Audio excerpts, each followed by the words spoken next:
Now this is a Prokofieff Gavotte. Now why are we going to look at this? Well, we're interested in reading music, right? And if we want to know how to read music of Mozart and Beethoven and even Chopin, we have to go back and read these treatises to find out. But in the case of a composer like Prokofieff, he recorded this piece. Now, a lot of people might say, okay, let's see how Prokofieff plays this piece. That's not the idea. We're going to hear the recording of Prokofieff played it, and the question is, how did he write it down? That's a much more interesting question. Did Prokofieff use the same rules for writing down that Philipp Emanuel Bach and Leopold Mozart advised in the 18th century? And the answer, he does, absolutely. Now, let me just play this.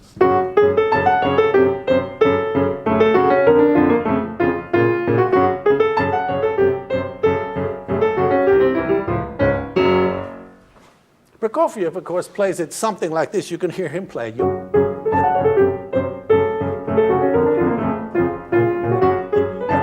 plays it sort of like that. Let's listen to it. It is a piece written in 1920, recording in 1935.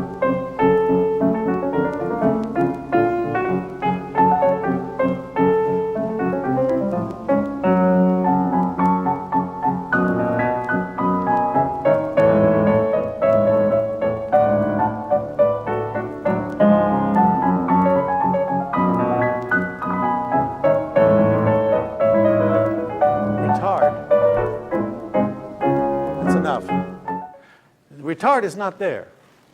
I claim every other thing is very, very clear, that he does is very, very clearly on this page. Now let's have a look at it again. What do we know about it? Well, this is a gavotte. A gavotte starts on 3. And we know from the sources that therefore you have to hesitate before 1, or it'll be, you can't play otherwise we don't know that it's a gavotte. What you have here, that's very interesting. That is a gruppetto. And the sources say that when you have a gruppetto, you should always play it slightly faster than written. Just like you should play all little notes slightly faster and big notes slightly longer. So that's what he does. He's got an accent, he plays the accent. That he notice that this is all under one slur, so that you don't hear the downbeat that time. So it's not. He does it exactly. It's all here. It's all here. If we know how to read it. If we start from the premise that of course you don't ever play evenly. Now, of course, this is perhaps the most important thing that can be said to any piano teacher or conservatory student or anything. Never, ever play evenly. And try to find out how the composer helps you to understand this through his notation. Now, I have to say that this example was given to me by the musicologist, my friend Richard Taruskin. Taruskin, at age 14, was playing this piece and stumbled across this recording of Prokofieff playing it. And he went into his piano lesson and started playing it like that. And the teacher said, "What are you doing?" And he said, "I'm playing it the way Prokofieff plays it."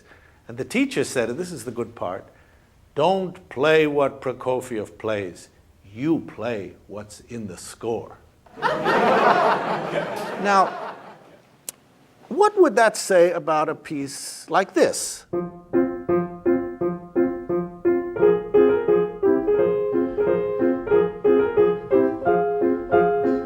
Well, I play it something like this.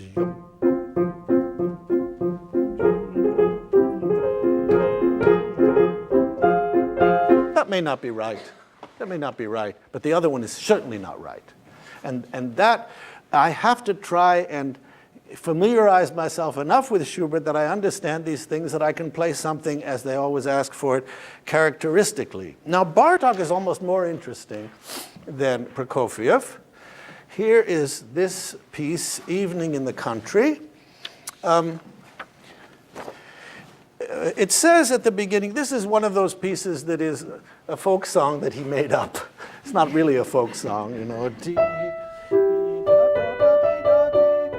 and it says rubato. We're going to hear Bartók play it.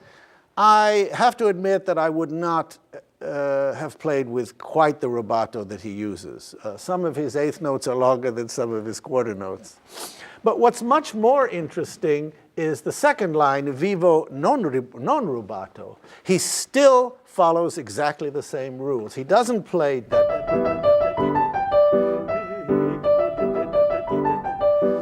but rather he does it better than I do.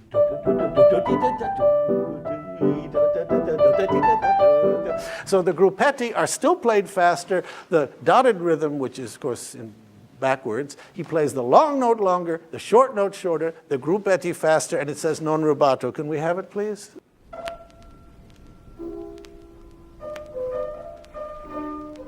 Hands not together.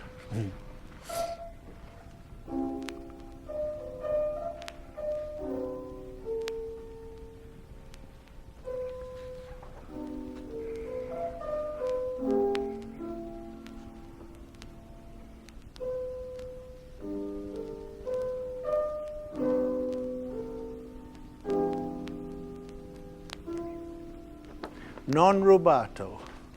Listen to the left-hand rhythm.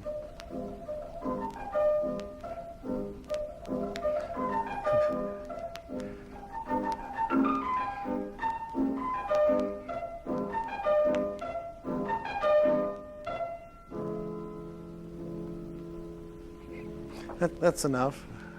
That's okay. Even non rubato is never, ever to be played evenly.